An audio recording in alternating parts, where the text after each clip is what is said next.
in business from 2012 to now. And in short, just tell me in one sentence, what do you do? I help people to grow wealth through property investments. So my first job here, trying to make ends meet, I worked in a chicken factory. You should learn. I know. Yeah, I know. What do you mean it's easy? For nobody my club is better. Yeah. Trying to go range. Okay.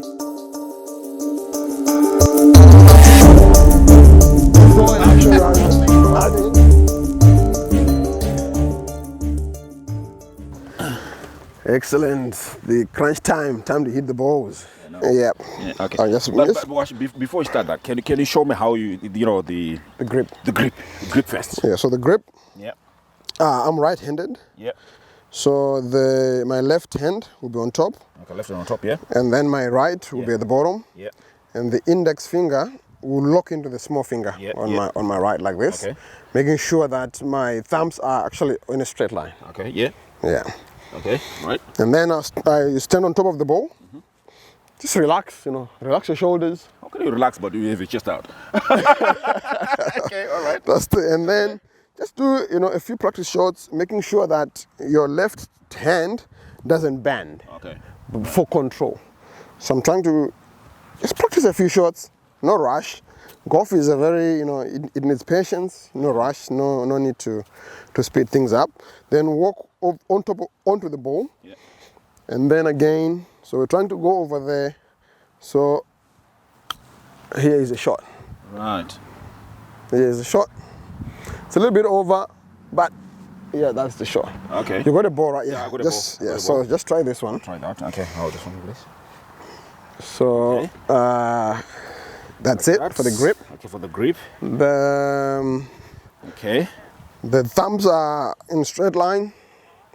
Your feet shoulder length, and making sure that your feet are closed for control. Yep. And then this hand doesn't bend. Yeah. Okay.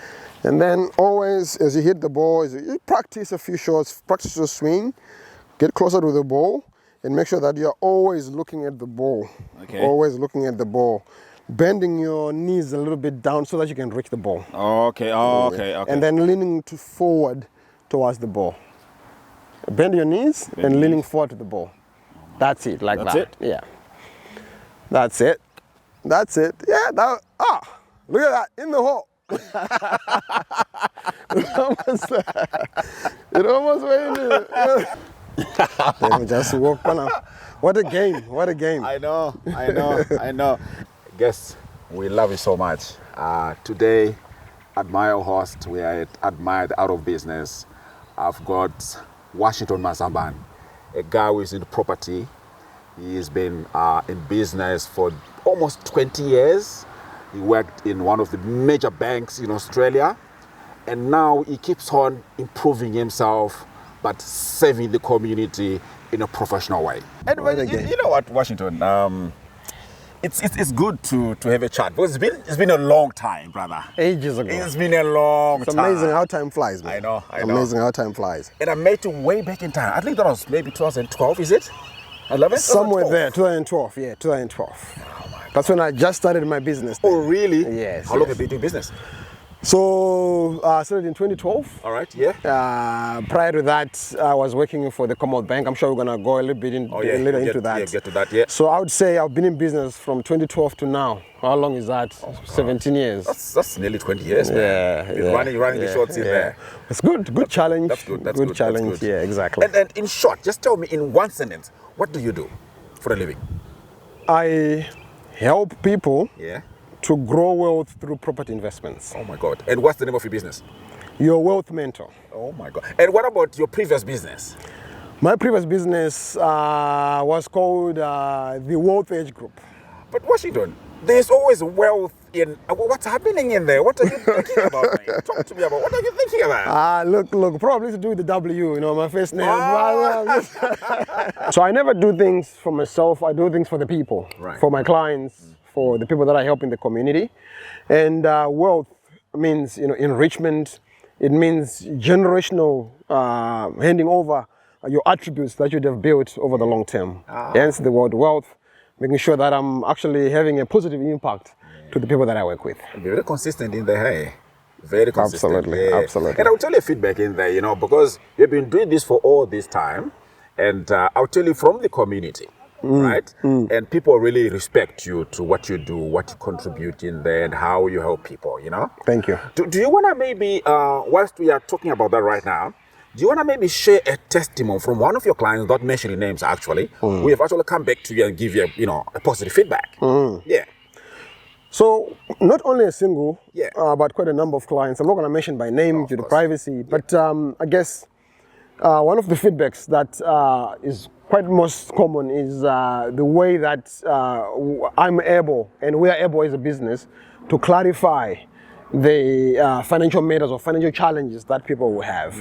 At the end of the day, everyone wants to be wealthy. We earn money, we pay bills, and all that.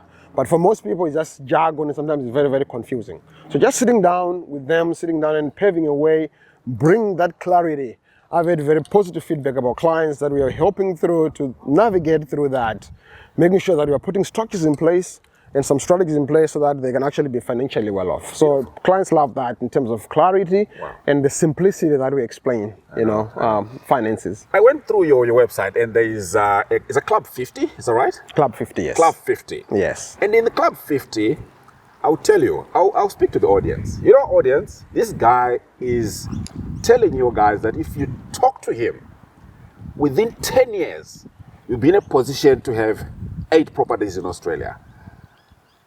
Washington, you know what? Let's go for a break, bro. Thank you. So it was like, you know what? Okay. Oh. Okay. Okay. That was too much muscle, Mr. Myra. So basically, where we are at the moment, we just hit it a bit slow. Yeah. Not too much, but slow because we're just very close to our target. Okay. So that's why that ball went very, very far. Because I thought you told me to swing. Swing, but just not as powerful. Not as powerful. Yeah, just make sure that it's soft. It's a soft swing. Soft swing. Yeah, that's right. But something very interesting, because I know that way back in time, you started with your education, but that was not a soft swing, bro. You really went out like for sure. And what did you study initially? All right, so I guess at university, I did a Bachelor of Applied Finance. Right. I then went on to do a master's degree in accounting and finance. So from university, I'm trained in accounting and finance. Prior to that, I did a Chartered Institute of Management Accountants. So again, accounting background. So I guess my whole life, I've always just been finance and accounting. As I'm telling you, right, that's not a soft swing, man. Not at all. You really went on and this is it. Yeah, thank you, thank you. That's good. And lastly, what did you study as well after your MBA, your master's? So masters, basically it was just some professional accreditations. Okay. So I did a diploma of financial planning. Okay. Okay. And then just some in-house courses that I did here and there. But also I did a real estate course. Because right now I'm in the property, so obviously I need to back that with some very strong financial education, and it's a continuous process. So right now I've got a lot of books to study because I'm actually going into studying more of real estate courses. Oh man! But all these years been like dealing with real estate, and it's still continuously studying in there. Does it stop? Is there some point you say I'm going to be stopping? So the day that you stop learning is the day that you die. Yeah, and life is all about continuous education, continuous improvement. So this message is what I actually teach my clients as well. To say, if you want to be better, let's say in 3 or 5 years' time, never stop learning. Just make it a continuous process to be learning every time. Mm-hmm. But all this education, all this training that you do in Washington, how is that benefiting your clients? So personally myself is a kind of educational certificates, but I guess the most important education is the industry accreditations. There's always something that you don't know. So when I learn, I'm learning on behalf of my clients, and that's how I actually, pass it on to my clients by teaching them what I've actually learned. So I guess now the only difference is that this is now books plus the practical experience. Oh my God. I guess we love you so much. Today, at my host, we are admired out of business. I've got Washington Mazambani, a guy who is in property, He's been in business for almost 20 years. He worked in one of the major banks in Australia. And now he keeps on improving himself, but serving the community in a professional way. Washington, you tell me, what was your first job in Australia? So, I guess I don't know where to start. Talk because we want the humility part of it. We want to hear that. Yeah, exactly. So, look, coming from Zim, that's where probably the relevance of it. I love to hear that. I was a student. So my first job here, trying to make ends meet, I worked in a chicken factory. Chicken factory? Yes. What are you doing in there? I was forwarding chicken. Wow. So that they can actually be packed to go to customers, Woolies and Coles and all that. How long did you do that? I did that for probably a good 6 months. Wow. A good 6 months. And you managed to pay the bills? I did, but very painfully. Very painfully. It sounds good to hear that. Now you're owning your own business and doing a lot of good things, but you started in the chicken factory. I did. Okay. And after that, what did you do after that? After that, I was always hardworking. Okay. Wanting to make things happen. Trying to pay rent, the bills, cost of living in Australia as an international student. Yeah. So I was always looking for more work and more work. So my second job, I worked in a hotel. Right. So in that hotel, I was actually doing housekeeping. Right.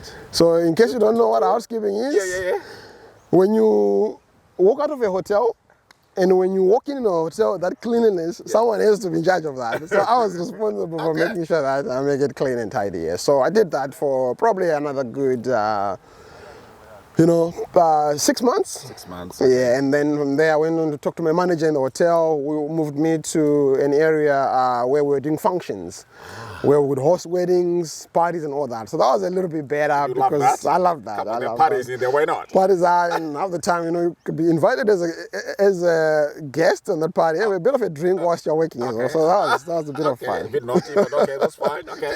All right. Okay. Yeah. And after that, what else did you do? So after that, all these small jobs that I was doing, because I was still a student on a student visa. Okay. And then straight after finishing my university, I applied for my permanent residency, which came out, and my first job after that was working in the Commonwealth Bank as a financial advisor. Before we get to that, Washington, I love to talk about you being an international student and going through all these jobs that you did.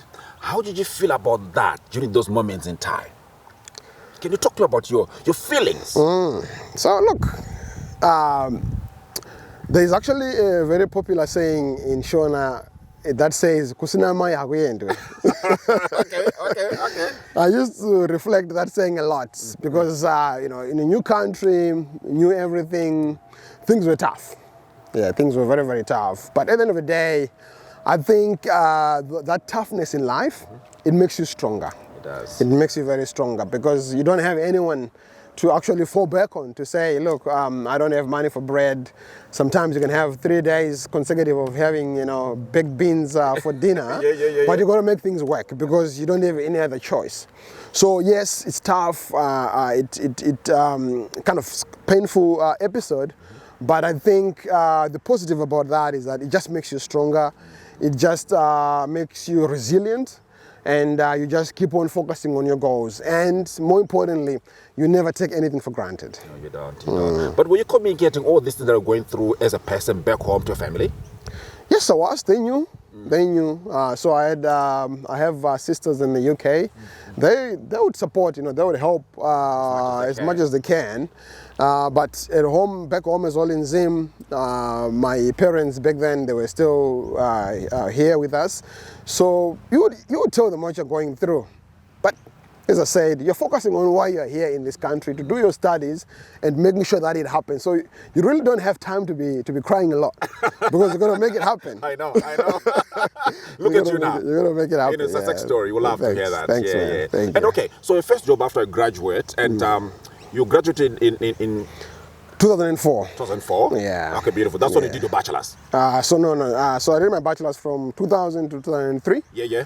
And then another year to do my master's degree. So straight from bachelor's, you did not stop. You went for the master's. That's right. What was the drive for you to do the master's? With the bachelor's, you could get a job. Am I right? You could. But what made you to do for the master's degree? So it was a bit of a mixed bag of events that happened. Okay. So the bachelor's degree that I did couldn't really get me into permanent residency because of the point system that we had at that time. So I was actually missing with about 1 or 2 subjects that I hadn't covered in my bachelor's degree. So I had to do the whole master's degree to cover those subjects so that I can qualify for permanent residence. Wow. In a way, it was a blessing in disguise because I don't think if I had taken a break, I'd have actually went on to do that because, exactly. So it was good that straight up from bachelor's, I went straight into my master's degree. Was it hard for you to get a job in CBA? Was it hard? Look, as everything else that's good in life, you're going to go through some form of some obstacles.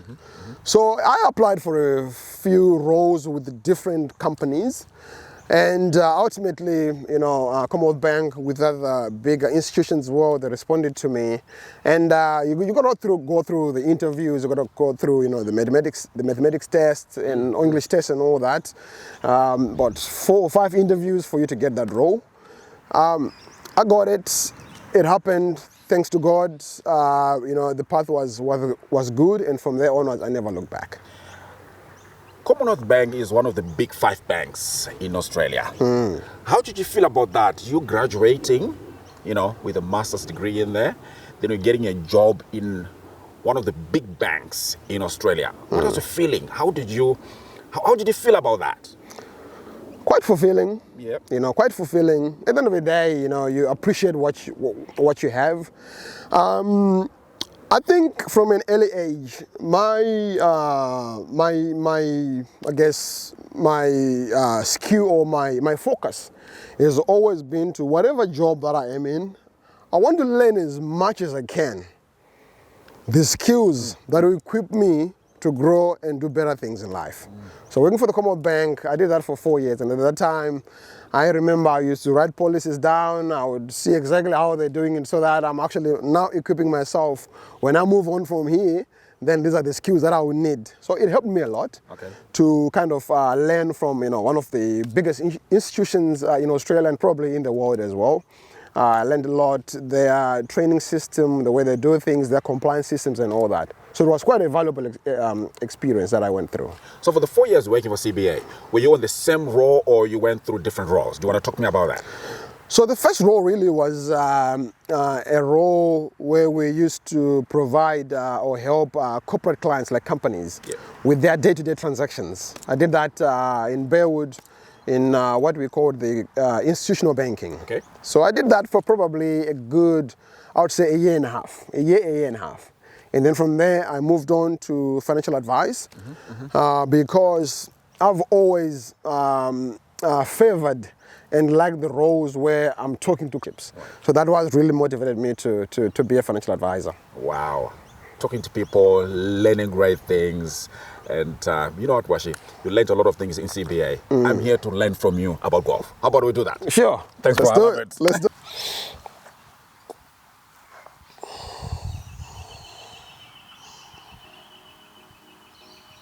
So just a...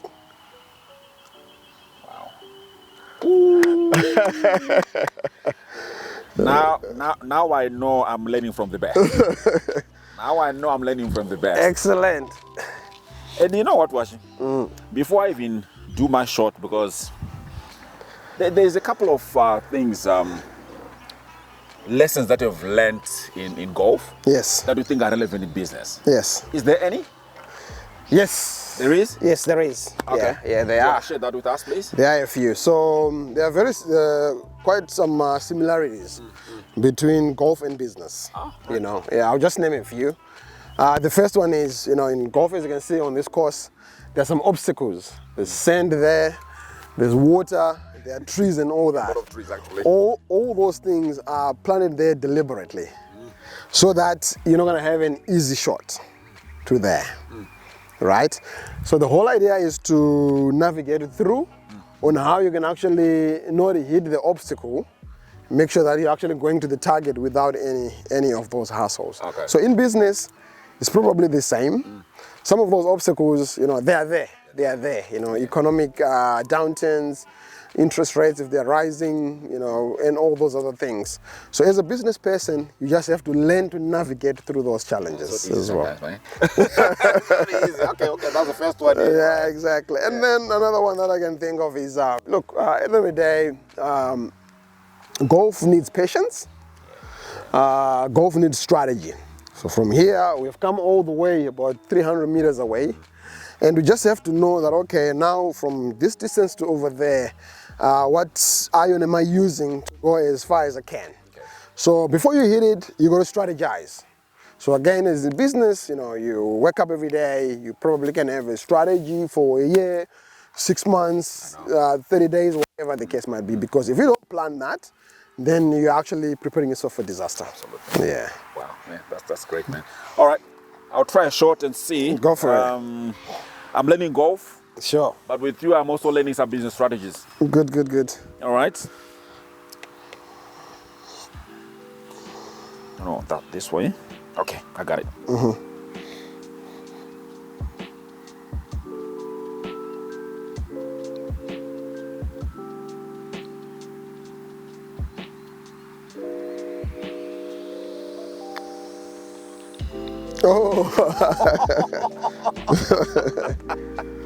Yep.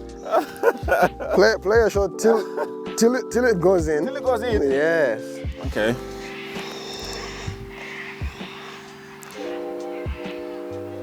Let's not show the length. Okay.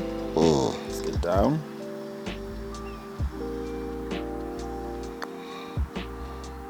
Yep. Then let's hope this time it's gonna sink in. Oh, tell me about this. Test too.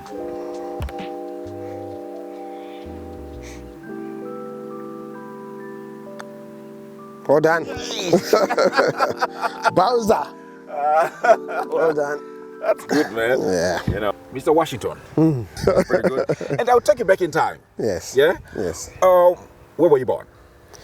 I was born in Harare, Zimbabwe. Right. Yeah. Okay. That's right. You grew up over there?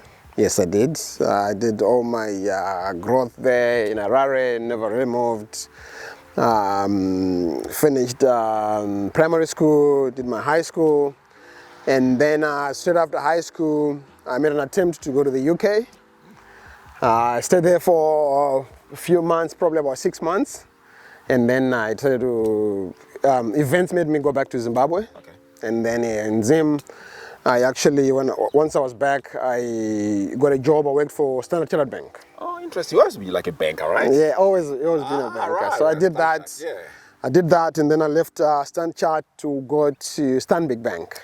Oh, interesting. So transferred from Only the blue boys. Harare to Gweru. Oh, right. Yes, I went to Gweru, and then that was my first time ever in my life to move out of home. Oh, okay. First time. All right. Yeah. Okay. So went to Gweru. I got myself a nice pad near the city, near like where I was working, just a walking distance from work. Okay. And then I was sharing this apartment with this other guy that I was working with. Yeah. So this was around 1999, 2000. Okay, yeah. So I remember I was earning about $3,000 a month back then. That's a lot of money. Look. And my rent was 1,500. That's a lot of money. So I would get paid, the bankers, we used to get paid on the 21st day of each month. Okay, yeah. So by 21st, I pay my rent. I'm only left with 1,500. And then by the end of the month, before the end of the month, I'll be calling my mom in Harare. Mom, I need money for food. I need money for, all the other bills. Yeah. So I said, hang on, this is not the life that I want. So one day, I came from work, and I knew that I needed to better myself because I was just, probably about 19, 20. So I thought maybe, I need to go back to school to learn more skills so that I may actually, better my career. So one day I came home, I was browsing through the Financial Gazette, the pink paper, Yeah. And right in the middle of that, there was a big ad that said, wants to come and study in Australia. Oh. Yes. So I opened it up. And I said, yeah, that's probably a good idea. Okay. So, cut the long story short, I said, yep, I wanted to Did my studies. I looked at, going to the UK, going to America, and probably Australia. Those are the 3 countries that I wanted to go and study. Okay. UK, I'd been there before. 2 called for me. When I was there, things didn't really work out for me. Fair enough. So that was out. America, guns and violence and all that on the news. Okay, so that was an option. Yeah. And then obviously, the only choice was Australia. Yeah. So I moved to Australia in year 2000. From that ad, I told my family, my sister in the UK, I said, look, I need to go and study. So she helped me out with school fees and like the uni fees. As an international student, it was quite a fair bit to pay. Everything just happened in a space of very, very few months. Wow. So boom, here I came, Already and here. then exactly. Wow. Yeah. And also, that's when you went to uni to do your undergrad, you did a master's. That's right. You're now working CBA. Yeah. And you did 4 years in Commonwealth Bank, Australia. And after that, that's when you started your own business. Correct. What made you do that? What made you do that? Did you get another pink paper that you looked at? Okay. I want to know.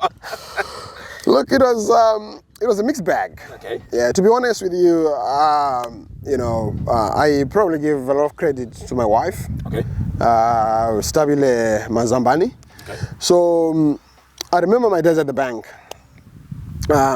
We used to work in different branches. So what used to happen is we used to earn bonuses. So you get a base salary, good base salary, but on top of that you get a bonus. And then the bonus depends on the performance. So for you to get more bonus and bigger performance reward, you would need to have an established branch relationship. But now they know you, the customers, they know you, the staff, you'd have trained the staff on, client referrals, on how to refer your own business from the bank's front staff to the financial planner. Okay. So my manager at that time, he used to move me a lot to say, I go to a non-performing branch, and then I would train the staff there. The branch is now doing well, and then when he sees that it's not good, he'll move me again and put someone else there. So this happened quite a few times. Right. And I'd come home very, very frustrated. And if there's one person that doesn't want to see me frustrated, it's my wife. Of course. So she goes, hey, quit. Okay. Quit the bank and start your own business. She's actually, the primary motivation was from her. And I say, what do you mean quit? We've got a big mortgage. We had a place in Preston's then. And we've got a little boy. Our son was just a few months old. Yeah. So big mortgage, so I said, nah, I can't quit. We haven't planned for this. Yeah. So she really took me. She encouraged me to do it. She said that she would support the move and the dream. So I quit. Just like that. I quit. Yes, I quit. Wow. So, And with a plan or with no plan? No plan. Oh my God. I know. Okay. No That's getting plan. interesting. Yeah. My wife probably had a bigger plan than I had. Okay. Because she encouraged. So look, cut the long story short. Quit. Things were tough. Things were very hard. Young kid. So my wife was working as a registered nurse back then. So she would work by night, whilst I stay with our son. And then when she comes from work, she would have a little bit of some hours of sleep whilst I'm there just doing admin work. And then after a few hours, I will now go and talk to clients. Not easy, because there was no planning, no money reserved aside and all that. So financially, we really went through probably the most difficult time of our life. Respect to your wife, she did that. She did, yeah. I thank her and I thank God for that.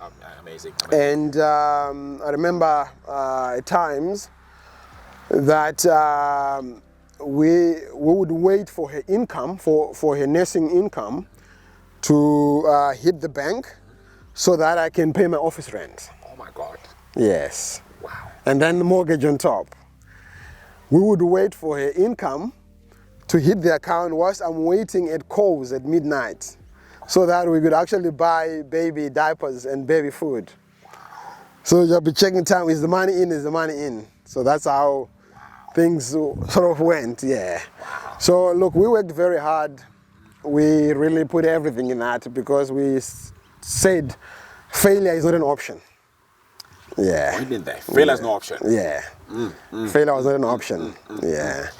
And look, I remember that we actually shed off a lot of our friends. Because I believe that sometimes when you are in that situation, you probably need to be a little bit close to each other and focus on your dream. Because when you've got a lot of external obstacles, then that might kill your dream. Yeah, I know some people might have good friends that they may lean on during that tough time, but we just made a conscious decision that it was just all about us and we just needed to really focus and make things happen. Yes. That's yeah, man. He hit me on that one. Yeah. So on your first client, right? Now you're starting your business. Do you remember the first client that we had? Very vividly. How did that happen? First client was actually a friend of mine's dad.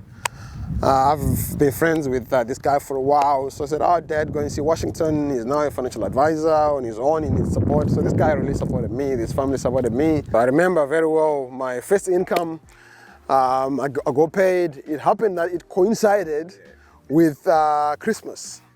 So I said, okay, I'm gonna spoil my wife and my son to a nice restaurant in the Darling Harbour. It happened that coincidentally about 2 weeks ago. We passed through the restaurant and I'm saying, hey, do you remember this restaurant here where we took you some 15 years ago now? So it was quite an eye-opener, and we've been through quite a lot of things before, Man, to be honest with you, really hit me hard on that one. It's amazing, man. And absolutely. Our family all do all these things. Our family, support you with your dreams and everything else. And you know what? We respect your wife and we like to appreciate it so much. Thank you. For giving us support. Thank you very much. Beautiful. Appreciate it, buddy. Cheers. All right, cool. Oh, good. Take a little break. So Washington, you talked about the Italian restaurant. You took a family in there. And you had like a 5-month child during that time. How big is family now? So we've grown now. Okay, nice. I like it. We're all growing. Yeah, so we've got 3 children. Oh, nice. Yeah, our son just finished HSC. Oh, nice. And then we've got a daughter, she's 15. Nice. And then a little boy is 10. Ah, nice. Yeah. So your son finished HSC just now. Is he going to uni now? Yes, he's actually going to uni, just started actually this week. Oh, right. Yeah, he wants to be a doctor, so he's just doing those studies, yes. Beautiful. So he did very well on HSC, eh? Ah, yeah, he did. You're proud, yeah, definitely not my brains, probably mom's, but... Oh, that's good. He did well. Yeah, he worked very hard during, his HSC exams. Very focused individual. He's probably a good example for the younger ones, his siblings. So we thank God for his effort. Oh, that's nice. That's nice. And you tell me, because of the support that you got from your wife, do you think having that kind of support, what are the encouraging words or words that you want to give probably maybe to other men out there? Or I can't say men, I mean, that's being discriminating. Okay, men and women, partners out there. Yeah. What's the impact that people will have in terms of the person that is next to them, their wife, their husband? Do you want to talk more about that? Yeah. Look, at the end of the day, I think as a family, it's a partnership. Family is a partnership. And sometimes, particularly if you're going through the rough times, one tends to doubt themselves. To say, am I doing the right thing? Is this really the good course of action? And us naturally as men, we like to provide. So just by hearing that voice of encouragement, that voice of telling you that you're good, it goes a very, very long way. And I think having a partner that is by your side, making you believe, I think that's probably 90% of the reason why one can be successful. It happens on both ways. Women encouraging men or their husbands, as well as husbands encouraging their wives as well. Or if you're not married, whatever the relationship might be, but that encouragement goes a long way. Yeah. No, that's great. And you know what?